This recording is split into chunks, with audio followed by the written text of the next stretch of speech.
राजेशजी, मला हेच विचारायचं आहे, तुम्ही पारशिवजीचे पंचायत समितीचे सभापती आहे. आतापर्यंतचा काय काय विकास इथे झालेला आहे, कोणत्या मुख्य समस्या ज्या पाहिल्या तुम्ही, ज्या इथे पूर्ण केल्या आहे, आणि फ्युचरमध्ये विकासाला घेऊन काय प्लॅन राहील?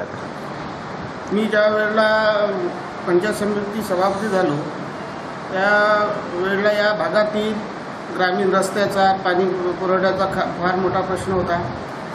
मागील 5 वर्षात आम्ही या भागातील गावाला जोडणारे रस्ते यांचा विकास केला. त्याच्यानंतर पाणी पुरवठ्याच्या कमीत कमी आम्ही 20-22 ग्रामपंचायतच्या नळ योजना मंजूर करून त्याचं काम काही पूर्ण झालेलं आहे, काही प्रगतीपथावर आहे. माझा एकच उद्देश आहे, गावातील प्रत्येक गाव हे रस्त्याने जोडलं पाहिजे. त्याच्यानंतर प्रत्येक गावाला पिण्याचं स्वच्छ पाणी मिळालं पाहिजे. त्याचप्रमाणे जे विद्यार्थी किंवा गाव हे स्वच्छ राहण्याच्या दृष्टिकोनातून आपण प्रत्येक गाव हे हागणदारी मुक्त झालं पाहिजे. मी या स्वच्छ भारत मिशनच्या माध्यमातून माझ्या तालुक्यामध्ये एकूण ग्रामपंचायत 52 ग्रामपंचायतीपैकी आतापर्यंत 35 ग्रामपंचायत ह्या ODF झालेल्या आहे, म्हणजे संपूर्णतः हागणदारी मुक्त झालेली आहे. आम्ही पहाटेला सुद्धा गुड मॉर्निंग पथकाच्या माध्यमातून जनजागृती केली आणि प्रत्येक गावागावाला भेटी देऊन आम्ही हा गावाचा विकासाच्या दृष्टिकोनातून, स्वच्छतेच्या दृष्टिकोनातून आमची पंचायत समिती तत्पर आहे.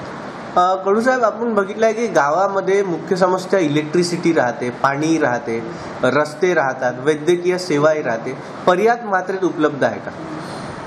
नाही, इलेक्ट्रिसिटी आधी लोडशेडिंग होतं आमच्याकडे. शेतकऱ्यांना 16 तास लोडशेडिंगचा सामना करावा लागत होता. परंतु आता सध्याचे पालकमंत्री, मुख्यमंत्री यांच्या निर्देशानुसार आता आमच्या गावाला 24 तास वीज उपलब्ध आहे.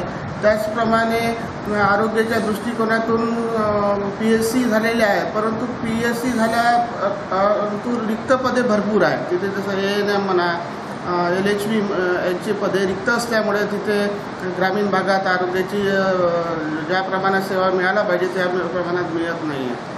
कडूजी, ग्रामीण भागात जर पंचायत समितीमार्फत ग्रामीणच्या लोकांना रोजगार देण्यामार्फत काही प्लॅन आहे का तुमचे? आम्ही आमच्या पंचायत समितीच्या माध्यमातून प्रशिक्षण, पंडित दीनदयाल उपाध्याय योजनेअंतर्गत प्रशिक्षणाचे कॅम्पसुद्धा आयोजित करण्यात आलेले आहे. या ठिकाणी SC, ST, BPL आणि अल्पभूधारक कुटुंबातील व्यक्ती म्हणजे मुलांना, होतकरू मुलांना आम्ही प्रशिक्षण देतो आणि त्यांच्या माध्यमातून त्यांना रोजगार उपलब्ध होत आहे. गावामध्ये छोटे छोटे उद्योगधंदे आले तर किती फायदा गावाचा होऊ शकतो?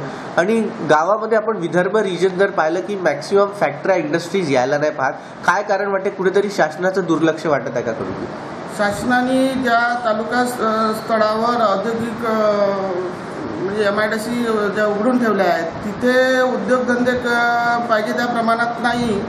आधीच्या सरकारने सुद्धा या उद्योगधंद्याला चालना दिली नाही. आता हे सरकार ग्रामीण भागातील लोकांना प्रोत्साहित करून या उद्योगधंदे उभारणी करता प्रोत्साहित करीत आहे आणि आता आमच्या पार्श्वनीला सुद्धा 5-6 मोठे प्रोजेक्ट आलेले आहेत आणि त्याचं काम सुरू आहे. त्याचप्रमाणे ग्रामीण भागातील ज्या व्यवसाय प्रशिक्षण घेतलेलं आहे त्या माध्यमातून ते गवंडी प्रशिक्षण म्हणा किंवा कुक्कुटपालन, दुग्ध व्यवसाय असे छोटे छोटे व्यवसाय ग्रामीण भागात मोठ्या प्रमाणात सुरू झाले आहे. आमच्या दहेगाव जोशी या गावाला, मी ज्या गावाला राहतो त्या गावाला सुद्धा कुक्कुटपालनचा मोठ्या प्रमाणात व्यवसाय सुरू आहे, शेळीपालन सुरू आहे. अशा माध्यमातून ग्रामीण भागातला म्हणजे जो लाभार्थी आहे तो स्वयंरोजगार आपला उभा करून आपल्या कुटुंबाचा उदरनिर्वाह करायचा. कडूजी, खूप खूप धन्यवाद.